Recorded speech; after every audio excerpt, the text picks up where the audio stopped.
When you see those tight window throws that you make to Chris Godwin, draped in coverage, to Trey Paul for the touchdown, does that wow you a little bit when you go back and watch it on film? Some of them a little bit more so on the concentration by our guys that are catching it, because it's some of those passes there's hands flying. It's kind of the distraction drill that they work. It's truly, to me, it's more impressive how they catch it and finish it. Coach Coen was saying last week he noticed that you were getting a little antsy in the pocket there, and it kind of disrupted some of the timing of things. But this week it seemed like the timing was just so precise. Mm-hmm. What were you able to do this past week, going back and kind of, or was it really just maybe a mental, conscientious thing that you were doing that allowed you guys to get that timing a lot better? Yeah, I had mentioned it. A lot of those pressures from the Denver game were a little bit self-induced, speeding my feet up ahead of the schemes, ahead of the timing of our route concepts. And so when you get ahead of that, you get a little bit out of sync and you start to try and scramble around a little bit too early. So that was the thing there. So just slowing it down in my mind.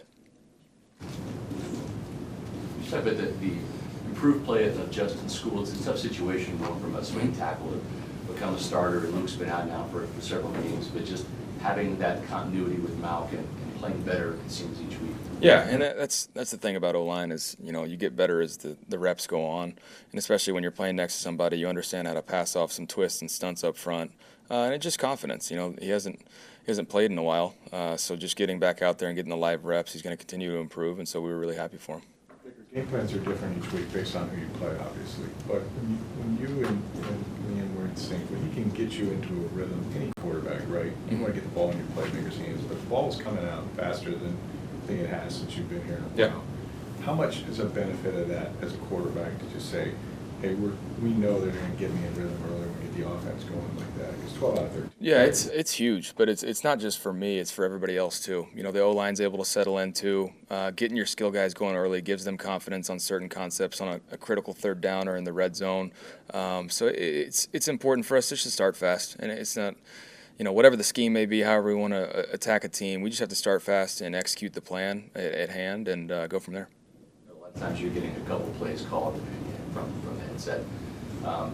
What is the success rate of those initial calls, and maybe just from a percentage, how often are you actually audible into something else that is working for you? I mean, it's different each week. Obviously on third downs, not knowing what they're going to do. Coverage-wise, especially this week, they do a good job of kind of Rolodexing the coverages and the looks. So I can't give you an exact percentage, but when we have the plays schemed up, they work really well. And then, that's the great part about Liam. When he taught this offense with the cans and all the different play calls coming in is, hey, we have this play for this look, and if we don't get it and they're bringing this pressure or this coverage, we're getting to this look, and this is why it's going to work. So he does a great job of really laying it out for us, and we just got to go do it. The last time that you traveled to Atlanta, it was a very crucial game, and things weren't necessarily going your way, but there was that 3rd and 10 that seemed to kind of change everything. You and Chris connected. I think you got like 30-plus yards on the play. What do you remember about that play and its impact that it had on the rest of the season? Yeah, obviously, like you mentioned, critical situation for us, needing to move the chains, and Chris winning in man coverage on a route that he's won pretty consistently throughout his whole career, but just doing it in a critical moment once again, and trusting him to come out of it and get to the sideline and just trying to put the ball on him and give him a chance. We're a quarter of the way through the season, and obviously there's always work to be done, but you're playing pretty good football right now. From this offseason, with what you were working on to right now, how do you feel like you're evolving as a passer, doing what you set out to do, and what else do you think you can improve? I think I mentioned to you guys consistency was that thing, and so week 3 was definitely not the consistency that I wanted. So got back to it, but it needs to be week in and week out, and every week's different. It brings its own challenges, but for me, just trying to continue to improve, get the ball out quick, like Rick mentioned, and get it in our guys' hands. That's what I say. Get it in the skill guys' hands and go from there. A couple of times last year we talked about Jesse Bates and his impact coming into the Atlanta secondary. Now they got another playmaking safety back there, Justin. Just talk about that tandem and the problems they present for you as a quarterback. Obviously, 2 really athletic safeties, able to do a lot of stuff in coverage, pressure-wise, great tacklers. But it's, to me, what stands out on tape is just how great of vets they are. They've seen it all. They've seen a lot of coverages or pass patterns, and so they understand how to pass things off. And for those two guys to be in the secondary together, it presents its own issues. They're able to disguise stuff. They do a really good job of that, and yeah, they both have really, really good ball skills too. You worked there a long time. How much did you get to know Raheem? How much does he know you? I know Raheem pretty well. Just the back and forth. The competition level at practice was always fun. Just knowing him and the type of guy he is, he brings the energy every single day, and he tries to instill the confidence within his own guys and to allow them to be, the best they can be. And so he's a fun guy to play for and be around. And yeah, I understand why these guys enjoy playing for him. You can see it on tape. You go back always with Shep, but just how cool is it to see the energy from him and being back in the Good. It was really fun to see just for him. Being really happy for him in the sense of being in New York for a while, getting injured, getting a fresh start here at a different age for him, and still making plays. You really can't replicate the in-game experience and understanding how to win routes on leverage, and just the playmaking ability that he had, strong through the catch, and yeah, he's a little Energizer bunny on the sideline, so I think the guys enjoyed it. And he concurred when I told him that you said he had a couple screws loose. He's like, absolutely. He agreed? Yeah. See? That's when you know. That's when you know.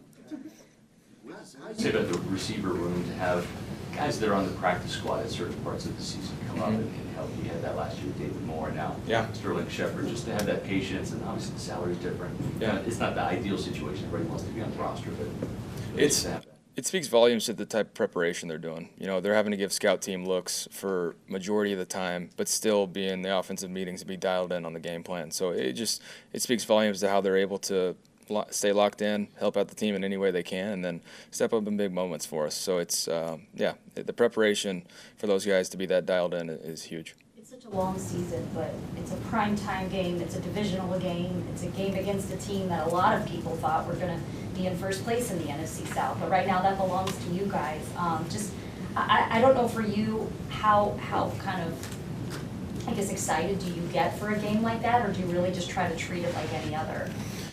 I mean, you try and treat any game the same, but, I mean, the weight that it carries when you play divisional opponents. And just the opportunity on a short week playing against somebody on the road, it's a great opportunity for us to continue to build what we've had so far. But, I think back at last year. Every year is different, but think back at last year, we were 3-1 at this point too.